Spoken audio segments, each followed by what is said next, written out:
Thank you. జై జై తెలంగాణ. ఇప్పుడు మన మాజీ మంత్రివర్యులు మన జిల్లాకి ఇన్ఛార్జ్ మంత్రిగా వ్యవహరించినటువంటి సోదరిమణి పెద్దలు సత్యవతి రాథోడ్ గారిని మాట్లాడాల్సిందిగా కోరుతారు. నమస్కారం.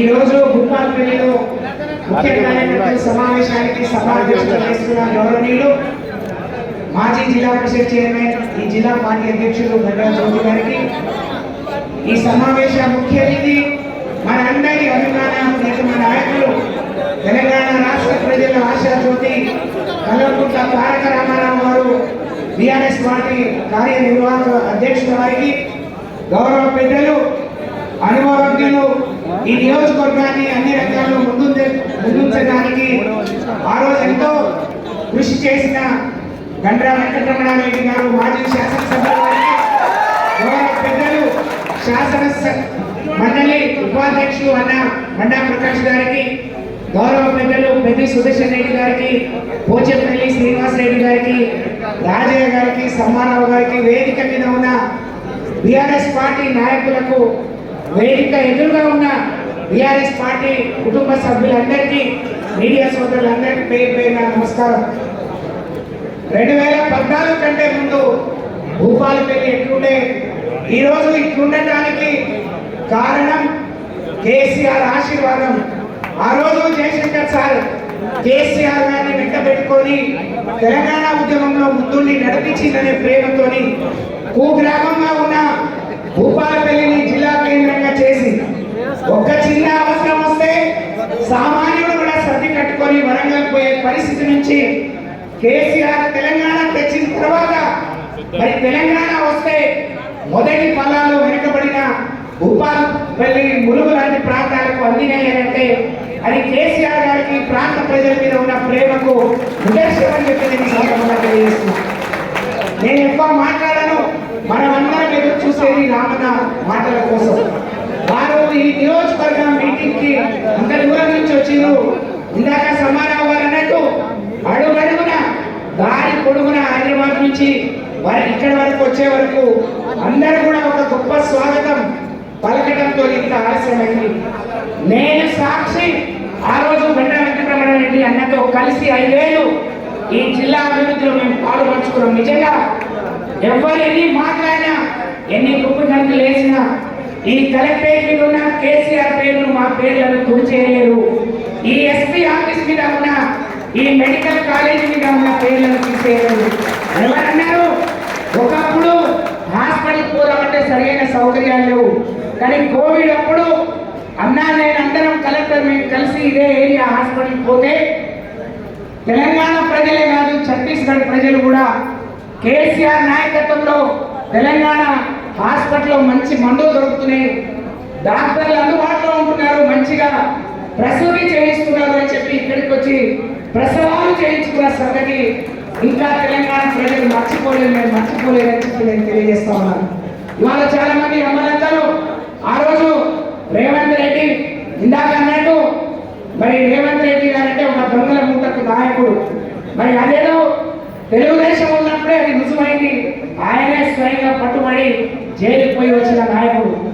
మరి అలాంటి వాడు ఈరోజు ముఖ్యమంత్రిగా ఉంటే ఉండనియండి, కానీ మనం నిజంగా తెలంగాణ ప్రజలు చేసుకున్న మరి దురదృష్టం అని నేను ఈ సందర్భంగా తెలియజేస్తా ఉన్నాను. తెలంగాణ ప్రజలకు జరిగిన అన్యాయాన్ని ఎదిరించి తెలంగాణ ప్రజలకు న్యాయం జరగాలి. తెలంగాణ పొలాలకు నీళ్లు రావాలంటే నీళ్లు రావాలి. తెలంగాణ యువకులకు ఉద్యోగాలు రావాలంటే మరి ఉద్యోగాలు రావాలి.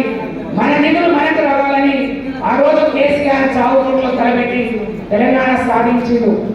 10 ఏళ్ళు అన్ని ప్రాంతాలకు, అన్ని వర్గాలకు మేలు చేయాలని ఎన్ని సంక్షేమ అభివృద్ధి కార్యక్రమాలు చూసినా మన అనుభవంలో ఉంది.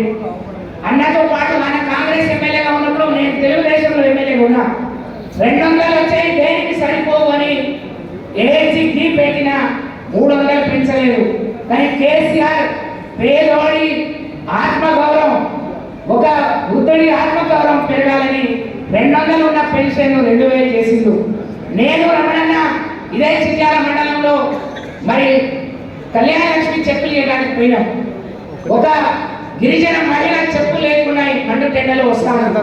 ఏమన్నా చెప్పులు వేసుకోలేదు ఏంటి అని అంటే, అమ్మ నేను కేసీఆర్ తిరిగి ముఖ్యమంత్రి కావాలని చెప్పులు తీసేసిన అన్నాడు. ఎందుకంత గొప్పగా మరి ఇంత ప్రేమ చూపిస్తున్నానంటే, నా భర్త, నాకు ఇద్దరు ఆడపిల్లలు, ఒక మగ పిల్లవాడు. నా భర్త చిన్న వయసులో చనిపోతే నేను ఎదిగిన ఆడపిల్లల కోసం ఎక్కడ ఎవరి దగ్గర అప్పడుగుతానో పెళ్లికి పిలిస్తే ఏం చేయాల్సి వస్తుందని నా కన్న తల్లిదండ్రులు కానీ నా అత్త మామలు నా బాలోళ్ళు కూడా నా ముఖం చూడలేవు. కానీ కేసీఆర్ గారు కళ్యాణ లక్ష్మి అనడం ద్వారా నాకు అప్పు పుట్టింది. నేను ఇద్దరు బిడ్డల పెళ్లి చేసిన, నేను 50,000 కష్టం ఇచ్చిన 50,000తో 2 గొర్రెపోతుల కోసి అందరికి భోజనం పెట్టిన, ముఖం మీద కొట్టినట్టు చేసిన, 50,000 మిగిలించుకొని నా కొడుకును చదివించుకుంటున్నా. కాబట్టి ఈ జన్మంతా కేసీఆర్ గారి కోసం నేను పూజిస్తా అని చెప్పి ఎంత గొప్పగా చెప్పిందో. కేసీఆర్ అంటే అలాంటి కార్యక్రమాలు చేసిన నాయకుడు. కానీ కళ్యాణ లక్ష్మి సరిపోతుందా? పెళ్ళై 3 నెలలకి ఇస్తాను, మేము పెళ్లి నాడే వస్తాం. పెళ్లితో పాటు మరి పుస్తకాలు కూడా మేమే తులం పెట్టి కొనిస్తామని ఎన్ని దొంగ మాటలు, ఎన్ని మాయ మాటలు చెప్పి అధికారంలోకి వచ్చి ఇవాళ ఏం మాట్లాడుతున్నారో ప్రజల గమనంలో ఉంది. నేను బీఆర్ఎస్ పార్టీ కార్యకర్తలందరినీ 2 చేతులు జోడించి వేడుకునేది ఒకటి, మనం సైనికులుగా గండ్రా వెంకటరమణారెడ్డి గారి ఎన్నిక ఇంకెప్పుడో ఉంది 3 ఏళ్లకు. కానీ రాబోయే ఎన్నికలు మనవి. ఇక్కడ ఉన్న అనేక మా సోదరులు సోదరీమణులు సర్పంచులు కాబోతున్నారు. అనేక మంది సోదరులు సోదరీమణులు ఎంపీటీసీలు జెడ్పీటీసీలుగా ఎంపీపీగా మా నాయకురాళ్లకు మా మరి సోదరీమణులకు అవకాశాలు వస్తాయి. ప్రమాణంగా మున్సిపల్ చైర్మన్ గా, మరి జిల్లా పరిషత్ చైర్మన్ గా, ఎంపీపీగా జెడ్పీటీసీగా మీరేందో నిరూపించుకున్నారు. కాబట్టి మన ఎన్నిక ఈ రోజు రామన్న వస్తుంటే ఎంత ఉత్సాహంగా మరి వారికి స్వాగతం పలికిలో ఈ ఉత్సాహాన్ని, ఈ శక్తిని ఇలాగే ప్రదర్శించి మరి రాబోయే రోజుల్లో వచ్చే ఎన్నికల్లో భూపాలపల్లి నియోజకవర్గంలోని అన్ని ఎంపీటీసీలు, అన్ని జెడ్పీటీసీలు, అన్ని ఎంపీలు గెలిచి కేసీఆర్ గారికి ఎన్నికల ముందే అదృష్టంగా మన ముందుకు వచ్చిన కేసీఆర్ గారికి బహుమానంగా ఇవ్వాలని మీ అందరూ కూడా అలపేయాలని, ఉత్సాహంతో పనిచేయాలని మిమ్మల్ని 2 చేతులు జోడించి వేడుకుంటూ సెలవు. జై